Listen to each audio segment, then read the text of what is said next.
struck me the most was your kind of want to not really display your own work. You kind of said that you were more interested in other people's, and obviously that's a very good thing, because the best lesson that you can learn is from studying people that you would consider, maybe one, not specifically you, would consider do it better than you do.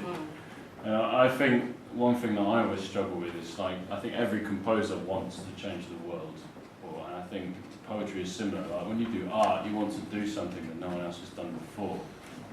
You want to be the best singer, you want to be the best composer, you want to write something, and that is just really difficult to consider when your music does that, but also like if your music does that or your poetry does that.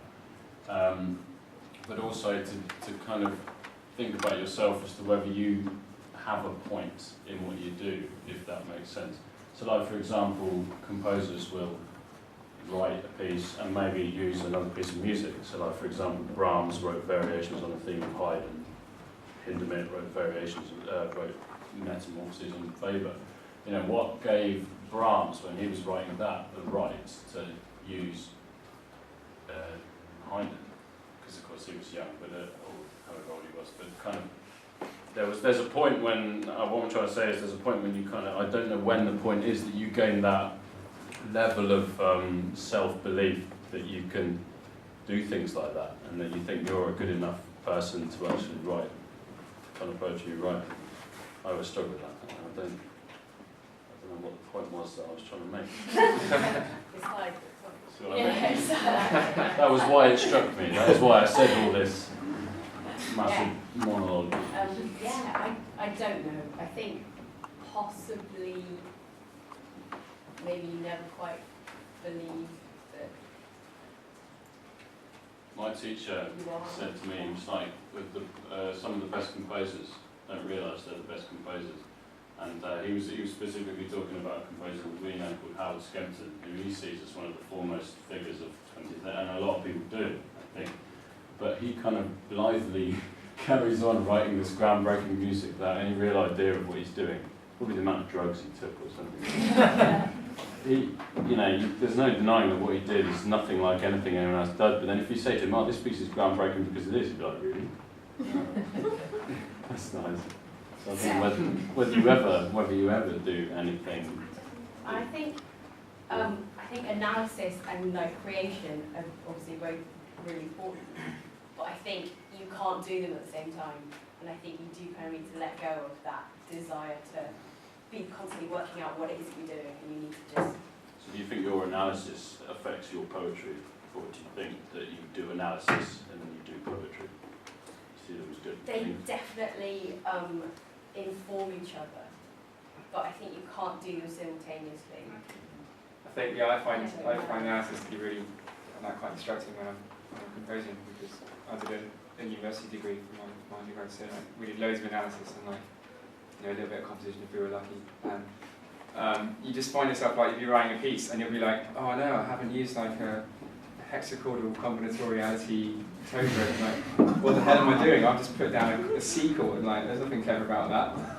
And you just got to put that all to one side. And yes, it's really really useful to be informed by our listening or reading and stuff. But I don't know. I find there comes a point where you've just got to write what's in your head, and just I think often you've got wait till later to care about all that kind of stuff. You've got an idea that you want to do, and there is very much, there is always someone that has done it and probably will do it better than you have. But the beauty of it is you can go away, you can pull their score, you can pull their book out of the library, and you can be like, oh, that's how they did it. I might consider doing something similar. I love your idea of subtext, like any song can be, especially for singers.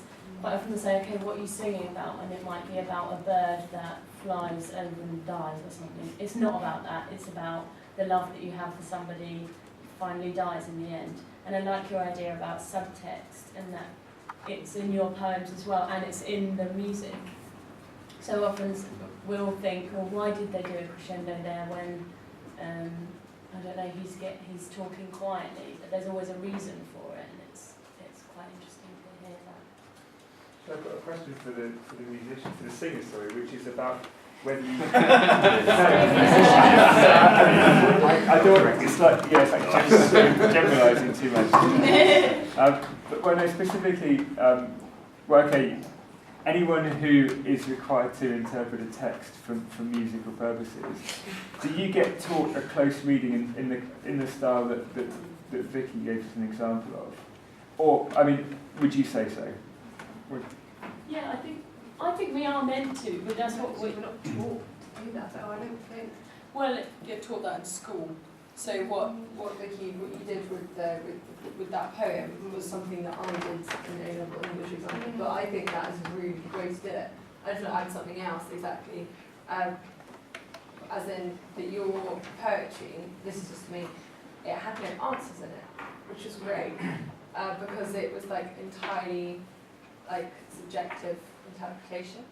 It wasn't like a narrative, it wasn't like so the crimson petal fell or whatever. It was constantly asking questions to me, and I just thought that was really awesome. It was like, again, it's a self-interpretation and how you watch them. I don't think you want to interpret one's own work. I think that's really problematic. Also, I think what's interesting, the point that was made is people who I've known who've studied English literature rarely become writers. I think it's very interesting. I don't think analysis is positive in many ways. It can be, but I think you should be interpreting other people's work. I think interpreting your own just makes you intellectualise things which perhaps don't need to be intellectualised. There's always- I'm going to stop us there because this is going to run on for the next few weeks, we hope. But we have one more poem. Before we do, can we just insert the word allegedly into this particular section?